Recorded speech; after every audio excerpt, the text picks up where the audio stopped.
I'm John Sundman, nanoscopically famous author of the novels Biodigital, Cheap Complex Devices, The Pains, Acts of the Apostles. I hope you'll check them out. Enough about me. Tim O'Reilly is the creator, founder of O'Reilly and Associates, which later became O'Reilly Media, which later became O'Reilly Takes Over Silicon Valley and the World. Tim is an author, a entrepreneur, a visionary, and one of the leading visionary voices out of Silicon Valley and the whole high-tech world for several decades now. I've known Tim for quite a while. Long story I won't bore you with, but you know Tim from his famous O'Reilly books with the immediately recognizable covers. These are just some of the books from my own O'Reilly. Let me see what else I got here. I got JavaScript, The Good Parts. That's a great book. I like that a lot. Bash Cookbook. Well, I'm not much of a Bash programmer. Oh, what's this? Speaking JavaScript. Well, I'm not too fluent in it. Tim and I spoke by Skype a while ago, or earlier, a few months ago, and that is to say in late spring of 2017.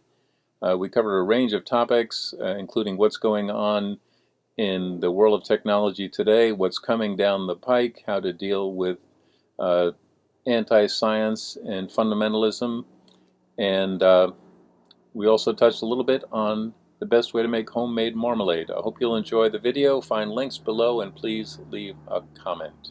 Hi, two quick footnotes to my introductory note to Tim O'Reilly. One is about the marmalade. Here's the backstory so you know why we started off our conversation talking about marmalade. We had a scheduled Skype appointment and Tim texted me and said, hey, can we slip it 15 or 20 minutes? I'm running late. And then he said, actually, 40 minutes would be better. And I said, sure. And he said, I'm making marmalade and it's taken a little bit longer than I expected. So that's why we started talking about marmalade. The second thing is I referenced a book of Tim's of which I read the a draft in April 2017. That book is coming out in October, released at October 10th, 2017. It's called WTF, What's the Future and Why It's Up to Us. So that's the book we mentioned. Keep your eye out for it. I think you'll really like it. I did. Okay, how's the backdrop? It's great. It's very symmetrical. What a nice, clean, bright kitchen. I want one. So tell me about the marmalade. Well, it's actually got a bit of a backstory to it. You're supposed to make marmalade with Seville oranges, which are not very good to eat. No. And so I think it was for my 50th birthday. My ex-wife bought me a tree, which we planted, and it hadn't borne fruit yet when it must have been later than my 50th birthday. But anyway, it had not yet borne fruit by the time we got divorced, and I was sort of banned from the property and so on and so forth. And I went by there, nobody was around. I was up in Sebastopol, and I decided to go by the house, and I saw the tree bursting with fruit, and I thought, that's my tree. And so I picked a big bag of oranges, and I love this story. Okay, I'm going to go try making some marmalade again. I made some once before, and it wasn't that good. I actually often we have orange trees in our backyard, and I often just chop up some oranges and mix it in the jam I'm making. Yeah. But I thought I'm going to make proper marmalade. Yeah. I think it turned out quite well. Good. And I had too many for just the marmalade, so I also made orangello, which is like limoncello except with oranges. Yes, well, my wife is addicted to Jello of the citrus variety, and I grew up. My mother's from Scotland, and marmalade was very important in our household when I was growing up. Yeah, no, it's really unusual but very good. I make good jam, I will say so myself. The other thing that is sort of funny, I'll just give you a quick. If your wife likes the cello things, do you ever make it? No, never have. It's actually quite easy. you just zest a whole bunch. Particularly if you have lots of lemons, we have orange trees and lemon trees. But I also discovered you can make it with roses. Oh, wow. It was just sort of a crazy thought. I brought home some rose petals, rose buds from Istanbul thing. It was supposed to be rose tea, and we never drank it. And when I was making the limoncello, I thought, oh, roses have essential oils too. I could make that. Yeah. And it's actually very good. The same thing. You just basically throw, in the case of limoncello, you just zest a whole bunch of lemons, put the zest in vodka for 6 weeks, and then make a simple syrup and add that in, leave it another 6 wees, and you're done. Then you have straining it. Straining it's the biggest pain in the ass. But the rose is even easier because if you can get rose buds, the zesting is sort of tedious. Well, remind me to come back, if we have time, to come back to the story of rose perfume and the talk I attended by one of the scientists at Ginkgo Bioworks about how they're synthesizing that Oh, nice. smell. So you and I agreed, or you agreed to be interviewed by me sometime around Thanksgiving, and then you said you were working on a book, and I had no idea what it was about, and you gave me a copy Friday. And I would say this is the first time since I was in college that I read a densely packed 300-page book over a weekend. So I hope you feel oh, good by my attention. But there's a lot to talk about there. Yeah. So what I'd like to do is, so I'm recording this and hoping to edit it down and post it on a YouTube channel. I hope that's cool with you. Yeah, that's fine. So if you could just rehearse, in like 5 minutes, your career in high tech, like what led up to your writing this book, and then rehearse the main arguments that you make in the book, so I don't try to summarize it myself and mangle them. Yeah. Well, in a lot of ways, the book is a rehearsal of my time in the computer industry, what I learned from it, and the tools that I've used to think about what's going on, and then I apply them to current events. But really, I started in the industry, as you know, John, because we were there together, both technical writers in the early days of Unix workstations and windowing systems, and started the democratization of computing.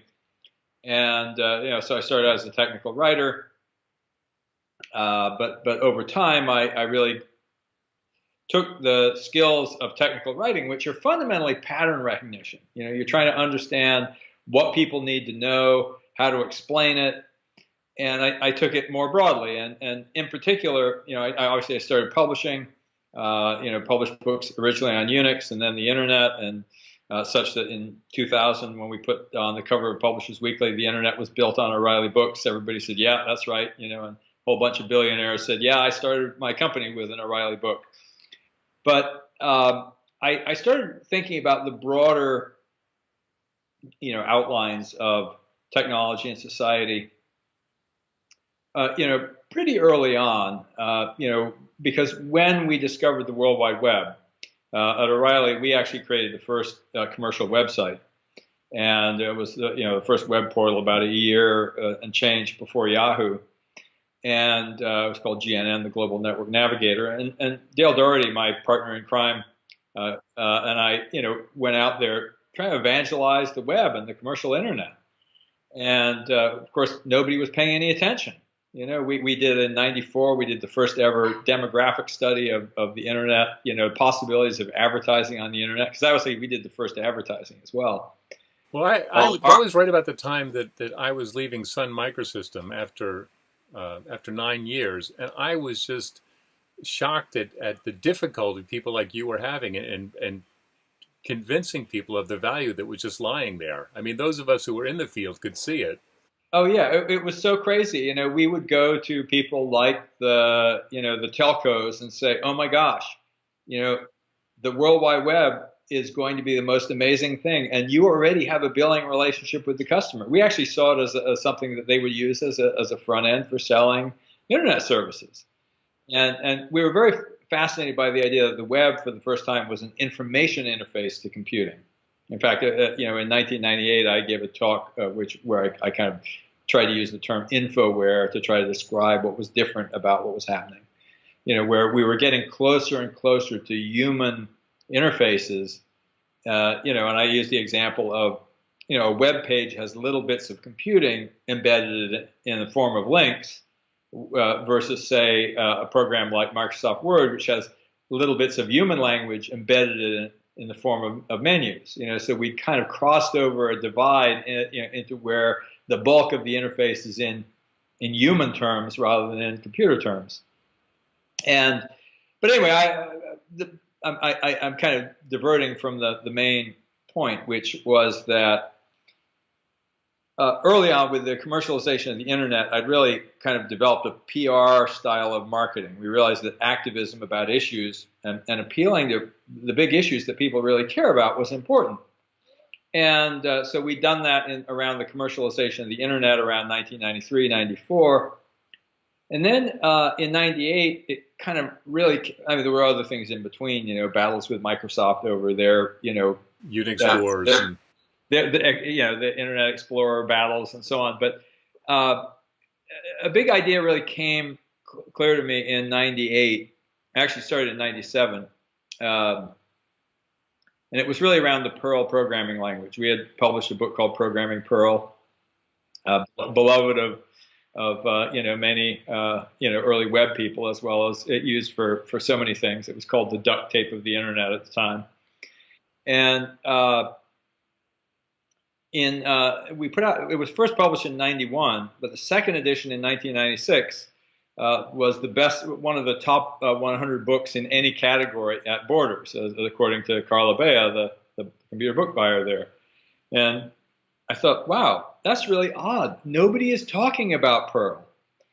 And so I realized that there was this sort of, people recognize things that were backed by companies, backed by investors, and here was this thing that was free, and so nobody even noticed, even though it was so important that it was more successful than any other computer book, and in the same bucket as whoever the best-selling authors of the day were. Yeah, the computer bookmakers other than yourself were probably pushing object-oriented COBOL or something.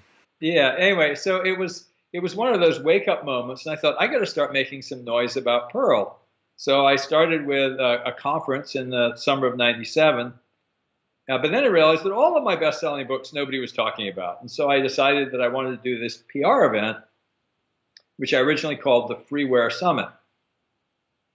And that it was really trying to bring together all this popular free software and tell a bigger story about it. And the timing was perfect because, as it turned out, Christine Peterson of the Foresight Institute had come up with the new name, open source software, about 3 weeks before the meeting that I had planned. So probably a month or so after I scheduled it, but 3 weeks before it happened. So the name arrived just in time for this meeting, where I'd invited in people from what was, at that point known as the free software community, but also all the people that the free software community was ignoring. And what I mean by that is that there's a lot of narrative about the history of free software that begins and ends with Richard Stallman and his crusade against proprietary software and for free software. And the thing that bothered me, coming from the internet side of the house, as opposed to we had published on Linux, but I was an internet guy more, a web guy more than I was a Linux, person.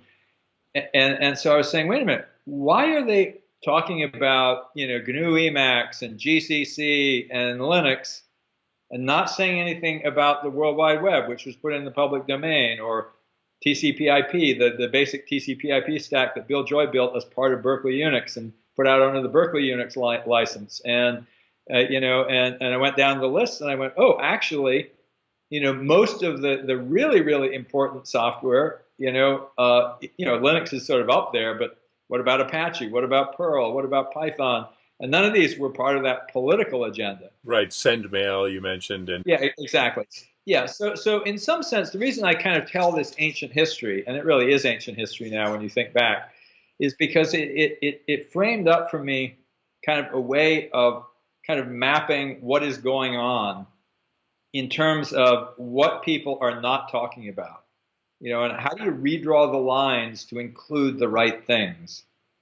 And that's really why that's central to the story of the book. I did it again, obviously, after the dot-com bust with Web 2.0. It was the same thing, where I felt like the narrative, the dominant narrative, the dot-com bust, the web was over, and we were saying, no, it isn't. And here are all the things that you're leaving out of your story. And so, taking the tools that I developed over time for kind of calling those kinds of things, where I was able to say, for example, in my Web 2.0 analysis, what we're seeing is the shift away from an industry dominated by control over software APIs to one, where industry control is going to belong to data. I'm saying this in 2004, and people, or even earlier, and people were just not getting it. Of course, we were just entering the age of big data. So I like to think, people kind of then got in, well, Tim's a great futurist, he predicts these things. I'm like, no, I just describe what's happening now. And so to get to the book, I talk about those two things in order to set up the principles, but then I start looking at a bunch of things in today's world that seem analogous, where we have a dominant narrative and it's leaving a lot out.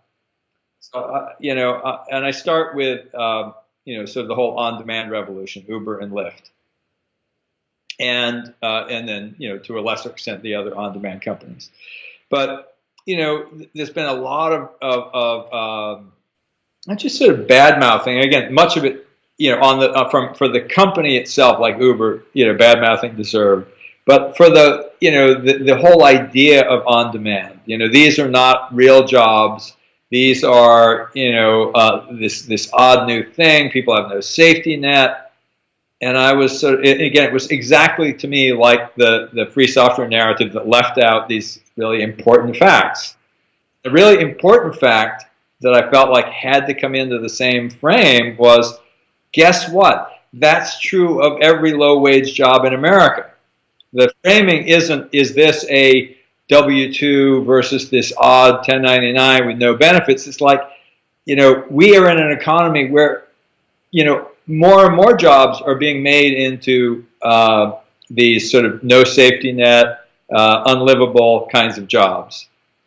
And actually, the right way to think about the right framing mechanism is managed by algorithm. And then when you say managed by algorithm, you say, oh, well, over on this side, there's an algorithm that says, hey, we used to think we needed you for 40 hours a week. And we are now so smart with so much data that we know that we have times of peak demand, and we need, more people for these hours. And so, we're just going to make you show up when we need you, and we're not going to use you the rest of the time. And by the way, we've also figured out that we can avoid paying you health benefits if we keep you part-time by getting you under 29 hours. And our incredibly smart, algorithmic scheduling lets us do all this stuff, right? And on the other side, is this system with on-demand, and which is why what people like about it is it says, hey, we have an algorithmic system where you show up when you want to work, and we're not going to guarantee you how much money you make. We're just giving you an opportunity to work, but you can work as long as you want until you make as much money as you want. And you end up kind of going, well, these are just two different approaches to algorithmic management of work. And so if we really want to figure out which is better, let's at least get them in the same frame. And then, of course, that leads down the path into questions like, okay, well, how would we make benefits portable? Because, for example, that would be a solution that lets you, create a safety net for the Uber or Lyft driver, but it would also create an end to that 29-hour loophole, because you go, okay, yeah, you're only working 29 hours, you still have to pay the benefits, and they can work somewhere else, and they'll pay their pro rata 1/3 of the benefits. Oh, and by the way, we should have more, algorithmic scheduling cooperation so that people can work. If companies are going to say you're not going to get your full-time work, you can work somewhere else, and you'll be able to be scheduled across these two employers. Because give more power to the people using algorithms. So I'm really kind of then the body of the book is really starting to think about what are the algorithms that are ruling our society and our economy. And I really kind of go through and I kind of build the narrative originally, starting by kind of retelling some of my history with various companies and but just looking at, okay, what's happening at Amazon in terms of companies as a platform. What do we learn about platforms from a company like Airbnb? What do we learn about algorithmic management from Google search quality? What do we learn about algorithmic mismanagement from the fake news debacle? And what I really kind of come to through there is, okay, look, there's a lot of fear of these technologies, and demonization of them. But ultimately, they're a tool. And the question is, what use do we put those tools to? And how do we, manage them? And I end up kind of then, I kind of put a lot of this in terms of the ultimate fitness function that an algorithm is iterating towards. And so then I kind of move on to financial markets, and the whole idea that the financial markets are kind of what's making us, not technology itself, or what's making us use technology to say, oh yeah, we just have to minimize costs for companies and let the devil take the hindmost on the worker front. Well, I thought your analysis of financial markets and how we choose to set what parameters we're going to optimize. I thought that was really good. Yeah, and I know I'm a little bit out of my depth on economics, but I had a master class, Hal Varian and Bill Janeway, who funded the Institute for New Economic Thinking. Kind of spent a lot of time, reviewing the book and firing papers at me to read, and I felt like I got a master class in economics. And again, my point is really that a lot of the way people are thinking about this stuff, it just needs a bit of a wake-up call. And I think the economic profession in general is moving in that direction. In some ways, I remember I had a conversation with Adam Davidson, Planet Money, and he was a little worried, because he said, look, the economics, the economics profession is moving on, but it's not enough, I believe that it is, and I'll tell you, when I got out of Peace Corps in 1976, I went to Purdue University in the Midwest and did a master's in agricultural economics. Yeah.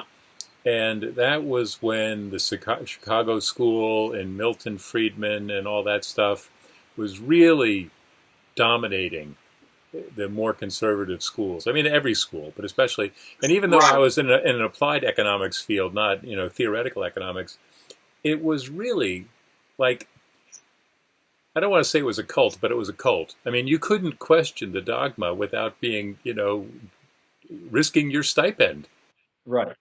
Well, and in fact, it's been a huge amount of progress. I mean, George Akerlof and Joe Stiglitz, and I forget the third author, got their Nobel Prize for. And Amartya Sen got a Nobel Prize, so that was a big change too. Yeah. Oh yeah, Sen too. Yeah. Yeah. Just like kind of going, markets are not efficient, and they're consistently not efficient, but they're still, in the narrative, in the business narrative, that these old economic rationales are given. Like I spend some time on, kind of like, really kind of saying we have to understand the economy more like the rules of a game than like a science. And, and I use the example, sort of the United Technologies, sending jobs to Mexico and, at the same time as they are spending $12 billion on stock buybacks. This is basically a decision about how you're going to allocate value. And, the old Milton Friedman shareholder value hypothesis, handed down from 1970, is still ruling corporate decisions. And as you point out, there are reasons for that don't always conform with the public story. That's for sure. That's for sure. So Who is the main audience for your book? Well, I have to confess that if I were simply trying to sell as many books as possible, I probably wouldn't have made the book so complex with so many possible audiences. But I have, three audiences in mind, really. One is entrepreneurs. I feel like I have influenced people in the choices they make. I've had, I remember one entrepreneur said said to me, he said, like, I kept looking at different startup ideas, and I say, no, that doesn't pass the Tim O'Reilly test. That made me feel really good. That people, which is where I say work on stuff that matters, and I kind of lay out how you're going to actually make the world a better place. As opposed to just cashing in. And so it's definitely aimed at entrepreneurs and sort of people in Silicon Valley. And I think there's also some really practical tools for those people. In some of the earlier chapters where I'm talking about why people miss out on opportunities. And I tell the story of Amazon One Click and why everybody after it happened was like, that was obvious, but why had nobody done it? And same thing. And you roll it forward and go, well, in the history of Uber and Lyft, you see it took 10 years of experimentation before people got, oh wait, you can just click and call this thing, and and you can pay this way. All these things that seem obvious in retrospect often aren't. And so there's a series of ways that you can, if you're an entrepreneur, you can expand your thinking to kind of see that what's possible. And so that's definitely a very real audience. But I also really do want to influence policymakers. So around issues like how do you think about these new technologies? How do you think when they're sitting there, we have to regulate on demand technologies, or we have to regulate autonomous vehicles, or we have to regulate AI in some future. And I think that I really want to educate them, like, how do algorithms work? What does it mean? And that's why I kind of spend a lot of time on the fake news, because it's something where you can kind of understand in a way that, I think, what Google does with search is certainly understandable to anybody in the technology industry. But I thought that sort of unpacking the fake news thing and, okay, how would an algorithm detect, that this is a fake story? It's actually just the way that you would detect that it's a fake story. It's just a lot faster. So they can look at millions of things when you can look at one. And so, I kind of walk through, here are ways that you can determine, the probability of something being fake or, biased, and these are things that algorithms can help with. So you kind of start to go, oh, wait a minute, algorithms are tools in the same way that steam shovels are tools. Well, they're not exactly the same, but What? I said they're not exactly tool. I think they're a different kind of tool than a steam shovel, but still, yes, you're right. So far, they haven't taken over. So the machines have not, Yeah. you know. Yeah, well, they have taken over. They have taken over, but not uh, not in the way that people fear. I mean, again, I'm really with. I love Andrew Ng's comment where he said that worrying about sort of hostile AI, super intelligent AI, is like a little bit like worrying about overpopulation on Mars. I mean, all of the people, again, you see, oh, these big tech luminaries, Stephen Hawking and Elon Musk, are like worried about this. Well, guess what? You talk to, Jan LeCun or Andrew Ng or any of the guys who actually do the work, and they're like, no, this is a long, long way off. So I kind of feel like that's overstated. Not to say that there won't be, real, implications, but even there, I just feel like they're really overstated. I mean, among other things, the state of the technology is overstated. I mean, I rode in an auto, the self-driving truck. It's not going to be without a human driver for a long, long time. And you look also just at the history of airlines. I mean, I tell you, airplanes have been doing the self-driving thing for a lot longer than we realize. And there's sort of I actually had a naive idea of how that worked, which was that it was kind of like cruise control. The pilot took off and landed, and the thing took over during the long, boring stretches. And I went on this private jet to a conference in Montreal, sort of part of this deal where they took some entrepreneurs, to this conference along with various luminaries that spend time on the plane. It was sort of a gimmick, and I spent a bunch of time up in the cockpit and talking to the pilots about autopilots, and they let me fly the plane, right? Because guess what, the autopilot's flying it.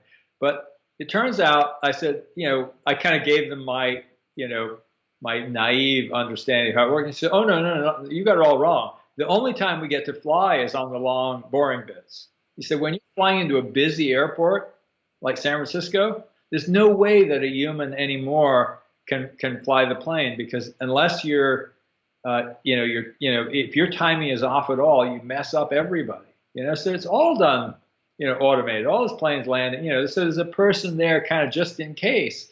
But so it's also sort of this structural things in the industry that people aren't really thinking about. I mean, who owns these things? It's like a really big. Again, it's like this whole idea of when you think about the future, you have to think a little more broadly. And a really good example is, Uber says, "Oh, we want to do self-driving cars." Okay, guess what? Right now, Uber gets cars for nothing. Somebody else puts up the capital expense, right? As soon as they go to self-driving cars, they have to own the cars. They have to maintain the cars. Okay, so they just bought themselves that entire expense base. Then you go, well, that's fine. Well, clearly they don't have the drivers get a cut, but the essence of the Uber model, which makes it work so well for them, is that they don't have to have enough cars to meet peak demand. The swarming marketplace algorithm means that there's more cars when they need them and fewer cars when they need them. If they own all the cars, then they have to have enough. They have to have enough to meet peak demand.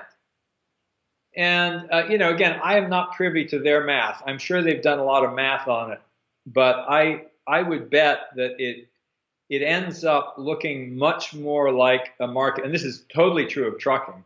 Which is, it's not going to be like, what? There's going to be some company like Uber that owns all the trucks? No, it's going to be those people right now who are drivers, who are, small trucking companies who are going to own the trucks, because they got to go load them. They got to, and deal with. So, it's just going to be, integrated in a way that does not match the hyped fear.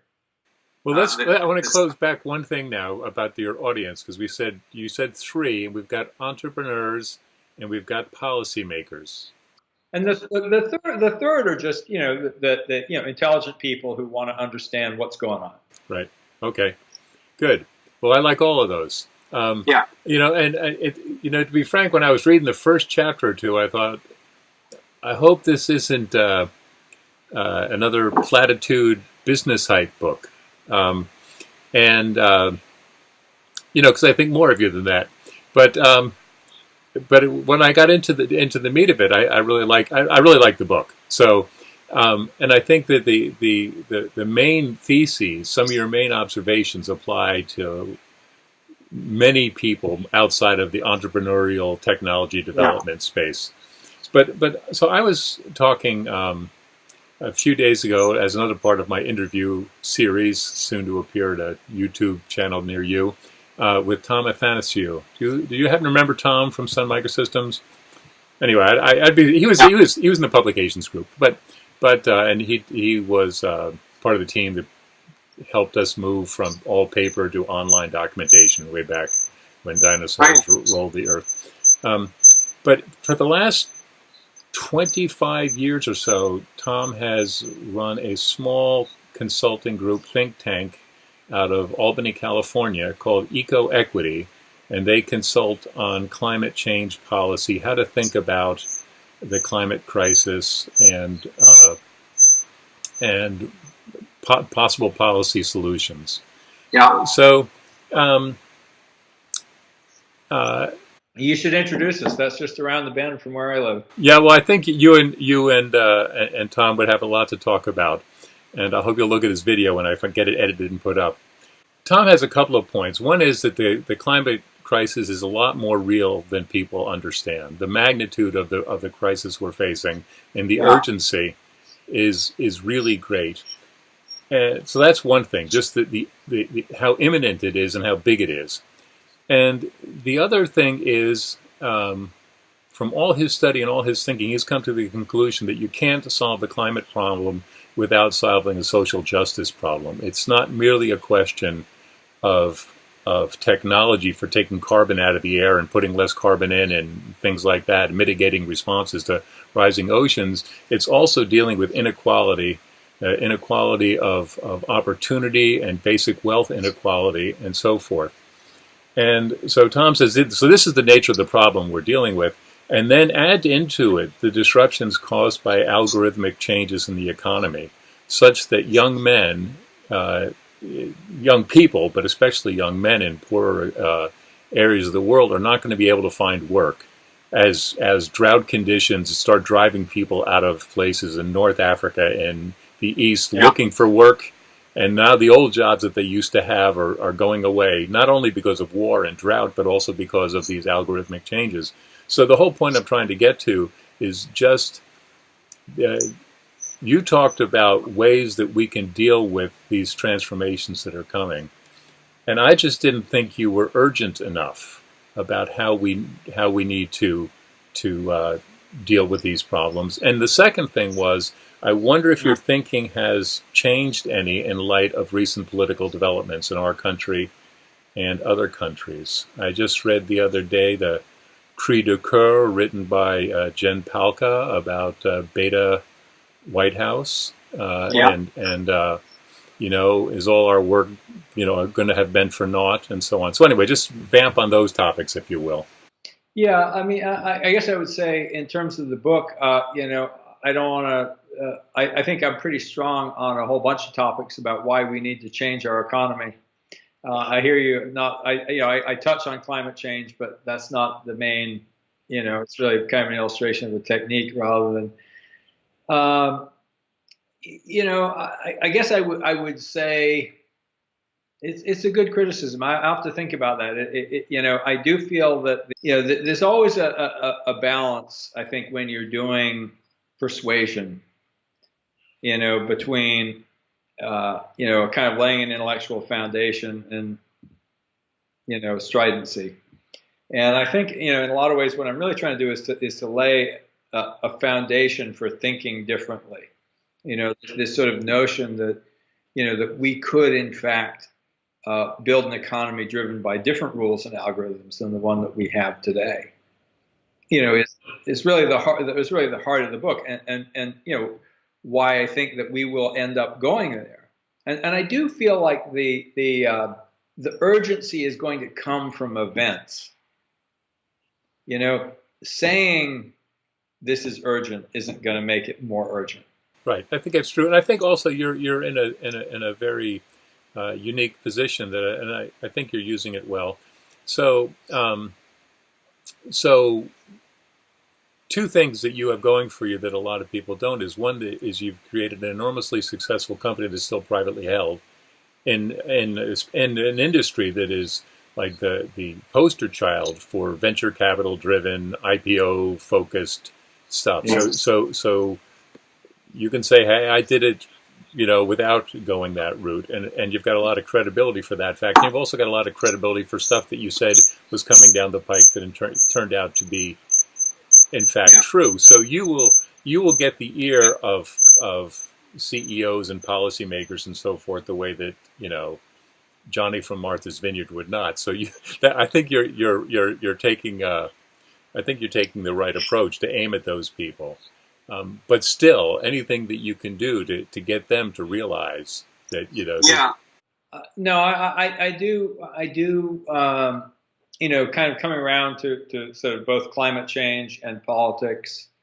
I think that these are both incredibly urgent problems, and I guess I would just sort of say that for me, when I do my own root cause analysis, both climate change and income inequality have the same root cause, which is this divorce of corporate goals from anything but profit. This idea that, this is just the way the world works. I mean, if you idealistic, nincompoop, you don't understand. This is the way economies work, and it's good, and it will find through this magical invisible hand the right answer. And in fact, it is, there's this whole idea that I didn't really put into the book because it feels it was too geeky economics, but the whole idea of efficiency. It's not just the efficient market as in, people make, rational decisions and, all the things that, Danny Kahneman and others proved were not the case. But also, the kind of the notion that, the economy produces the best outcome and that inequality is just kind of one of those things, that overall it's good, and yeah, there's inequality, and again, people are really getting it. I mean, when Thomas Piketty's book, made a real stir, but you also see people like Larry Fink, BlackRock, largest asset manager on the planet, with $5 trillion under management, and he's saying, company, just the same thing that I'm saying, and I quote him in the book on that. It's like companies are spending money on stock buybacks instead of investing in their employees. It's like that's a choice that they're making, and the fact that they basically say, well, it's just the economy made us do it, because hey, we're not competitive, and you guys is bullshit. I kind of call bullshit on that in the book. It's just like that is bullshit. At some point we shifted from saying, like literally, after World War II, the goal of government policy and corporations was full employment, and then it shifted to well, no, but it's keeping inflation low and keeping corporate profits high. And this is like one of these crazy town things that is behind everything that's kind of going wrong. I mean, we can't deal with income inequality because, that would hurt corporate profits. That would hurt the stock market. Right. Or that's just not the way it works, Junior. Right. Yeah, we can't deal with climate change because, look, all these companies would suffer. And you go, well, and the people who are suffering under the current system don't matter. And that kind of, fundamental, I'm trying to kind of make a case through technology, kind of a backdoor case that, it's not technology that's to blame, that in fact, when you kind of think about, the economy that we built, it is a machine. This is the machine that we should be afraid of. Yeah, no, I thought that was brilliant, actually. I'm not going to talk about that. I don't want to go into it too far before the book comes out. Yeah, no, I won't. So how did maybe you don't want to talk about this, so you can beg off if you don't want to, but how did you feel about the election? And how do you feel about the anti-science turn that this country seems to be taking? I actually wrote, John Brockman, who is actually also my agent, every year, he runs something called edge.org, which is sort of like a, Chautauqua kind of thing for, scientists and the like. And every year he puts out a book, which is called The Edge Question. And the question is, for it was maybe 4 or 5 years ago, was what should we be afraid of? And he gets essays then from people. My question, my answer was we should be afraid of the anti-science movement, because I think that the turning away from knowledge is, I was trained as a classicist, and that's why Rome fell, like if you look at, if you want a turning point, you can kind of look at the stoning to death of the Egyptian mathematician Hypatia, and it was just like, it's like people were like, you're too uppity, you know too much, you're kind of telling us, it's like Rome had this amazing literary culture, and then it was like, no, they weren't really, they stopped reading, they stopped, and just all the things that are happening today, kind of the turning away from the things that and it's so funny because the let's make America great again rhetoric is just so unmoored from the things that actually matter in that. In fact, it's contrary to many of them. It's let's appeal to I guess that's the essence of demagoguery. Yeah. Well, it says that also, as I said to you in that email exchange we just had right before this, that there's that nostalgia for an imaginary past that you often see when people feel threatened and by change that they can't accommodate. But the thing that I would just really say about this, and certainly, from the point of view of technology being made out to be the bad guy, that's really the thing that we have to get away from. Technology is being used as an excuse for a set of human choices, and we could be using technology to do different things than we are today. And some people are, but an awful lot of them are not. Well, as a science fiction novelist myself, that's the kind of question I like to try to delve into. Yeah. I mean, if you just say technology is bad, then you've got a pretty boring book. It's it's a page long, or it could be boiled down into a page long. But I was thinking, I went to a presentation half a year ago or so at the Broad Institute in Cambridge, where one of the scientists from Ginkgo Bioworks was there. And are you familiar with Ginkgo? You know what they do? It's a DNA. Yeah, right. And I was over there when Ginkgo was like a 12-person company 8 or 9 years ago. And they had all this used equipment they had bought on eBay and stuff. And it looked like somebody's garage. And they had this vision. Tom Knight, the founder, was telling me this vision of what they were going to do. And he took me over to this building they had just signed a lease on, this vast, enormous building that had been built during World War II to load ships with cargo for Europe. It had been sitting empty for 50 years. And he said, we're going to make this the most modern DNA lab in the world. And, he damn well did it. I'm going to see him next week. But that's great. I have never actually visited there. I know those folks. But it really is something. I mean, I don't talk about the biotech revolution in the book because it's not really my area of expertise. But, oh, my gosh. Well, let me just tell you. So when I went to this talk at the Broad Institute, and it was full of science and manufacturing and the nature of the company. And I can't remember the name of the fellow who gave the talk, but he was one of the top research people there. And they said, we were approached by this customer that makes industrial ingredients for perfume makers. And so they wanted to know if we could create synthetic rose smells. And it turns out that somebody with a gifted nose can distinguish 20 different smells of roses.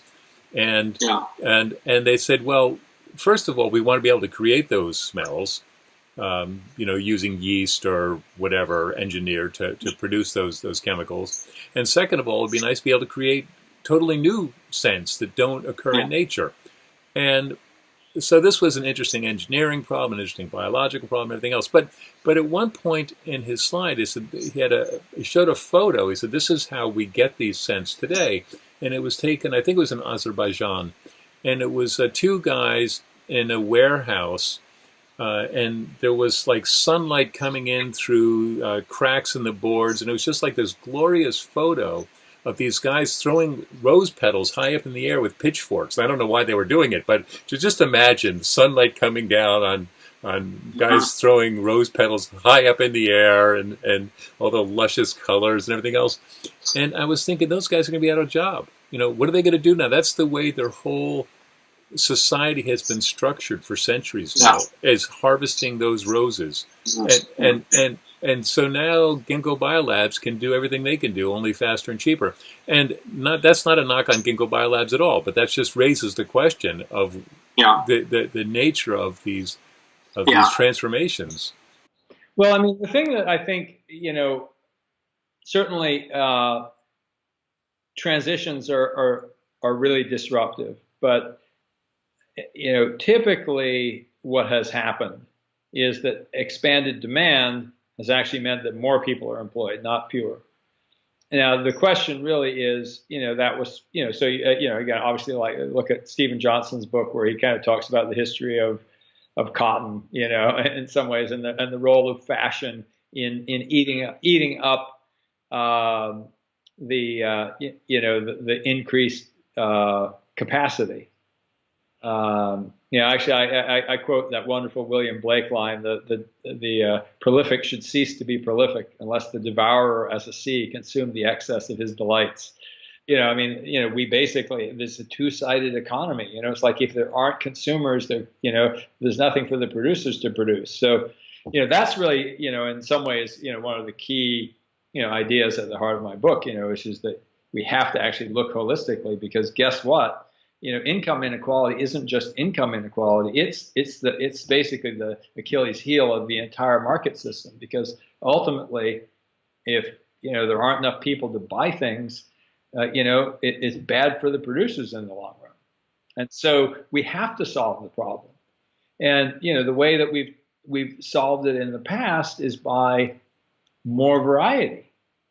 And it's like people, if you think back to probably the 15th century, rich people had multiple suits of clothes, poor people had one, or two, and then, now everybody, including poor people, has lots and lots of suits of clothes, and we sort of, and we throw them away, in some sense, and that kind of, that the variety of, that's embodied in the creativity added to physical products. I mean, I buy a car and I hang on to it till it's no good anymore.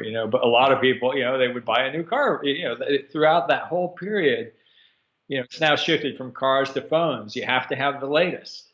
And it's like, hey, these old, and again, in that case, we're actually getting better. Whereas with cars, they were pretty much.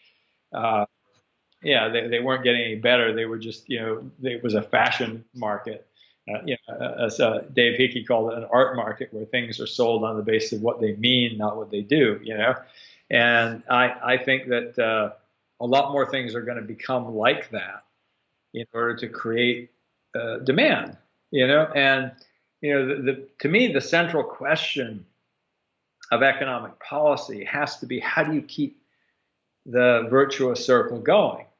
Because if you don't have employment, you don't, it goes down for everyone. And you can get to a certain distance. We see countries where, this is sort of a market for luxury goods for the rich, and but they're not very happy countries. No, but yeah. Where are we in the United States? I mean, I'm personally myself. I go through periods of great pessimism when I look at what's going on in Congress now, and the retrograde economic policies that are proposed. I just don't understand it, and the power of the very, very wealthy. Because at the high extremes, the mega wealthy, super tenth of 1% or whatever, I don't think it's meaningful to distinguish between economic power and political power. They're basically the same thing. Right. And so, how much control do they have over where our policy goes? And do they care if nobody has a job and enough money to buy anything. I don't know. I despair about it sometimes. I think there's certain people who, yeah, I mean, there are many people who do. And I will say that, the election of Donald Trump is, obviously it's a sign of many things, but I like to think that there may be a silver lining, which is that we really had to break the status quo. I mean, ultimately, the election of Donald Trump was not a vote for these, conservative policies. It was a cry of pain saying, things aren't working. And, Hillary's message was, things are working. It's getting better. Just hang in there. We'll keep, and Donald Trump went out there, I think disingenuously saying, no, it's all broken and it's their fault and I'll fix it. And, but when, and obviously there's a lot of downside risk, which is that when, and if he is not able to fix it, he's just going to blame the other side and he'll perhaps manage to persuade people. I mean, you see that in, in countries like Venezuela, where, you have these popular demagogues who stay popular despite their obvious failure because they manage to demonize someone else and say it's their fault that, and so that's the downside risk. The upside risk is we've kind of broken the old paradigm and then we kind of got to go reinvent it, and I think that it will happen. I think that, we're heading into a very different period. And I will say that it's sort of funny because there's been a lot of talk about how Steve Bannon has this sort of big cyclical view of history and there's these periodic, terrible situations that lead to a new world. Separate that out from the, the extremism and all the abhorrent, racism and so on that sort of seems to be wrapped up with that. There's a lot of truth to it. You've got to, it's like the great revolutions, in American history, from the original, American Revolution, the Civil War, the Great Depression and what followed, each of them was a massive, what was a response to a massive failure of the current system, that led to something terrible. And I think that, we're at the end of a cycle of, and again, it's not like some, like there's this magical historical cycle, but there is something is badly broken and, we can't just keep patching it. We're going to have to, and so I kind of look at we're heading between climate change, which is going to be this existential crisis. And I actually often like to say that I think climate change, for all its risks, is going to be the savior of our society, or could be the savior of our society if we respond to it correctly. Yeah, my friend Tom says the same thing. He's saying there's no way that we're going to be able to get out of this alive with any kind of semblance of human civilization left unless we totally change everything in the right direction. Yeah, exactly. And so at some point, we're either going to get that or we're going to go down as a civilization. And I like to think that we will rise to the occasion. Well, listen, I'm going to let you go in just in a few minutes, but to pull these threads back together, explain briefly your notion of government as platform and how that could figure into where we go from here. I saw your talk on this, by the way, at South by Southwest. That was when I first encountered the idea of government as platform. Well, I mean, this is a notion I've been pushing since 2009 or so. I started looking at this whole question of what could, government learn from Silicon Valley, and similarly, what could Silicon Valley learn from government? And what I really came to is that both of them are, tied up with the idea of platforms. And government is a platform for our society in the same way that, say, the Apple App Store is a platform for all these app developers. and or that Amazon Web Services is a platform for this whole economy of companies, and you kind of go, there's a couple of things that are sort of pretty obvious there. One is the platform has to provide services that allow the marketplace to flourish. And a lot of the book is about, in some sense, what do we learn about marketplaces and how do you make a thick marketplace? And government has to do that too. And if it's failing to do that, the marketplace fails and people go elsewhere. And in the case of Microsoft, failing to create a marketplace that worked for software developers, they went to the internet and open source software and built a new civilization over there, which kind of came back and kind of then Microsoft had to go play catch up. In the case of governments, people basically throw the bums out eventually. I mean, in the past maybe you would emigrate, but now it really has to be. It's sort of you either get a serious change of government and change of direction, or not. But you actually, there's a the platform has to work for its participants ultimately, as opposed to the government as vending machine idea.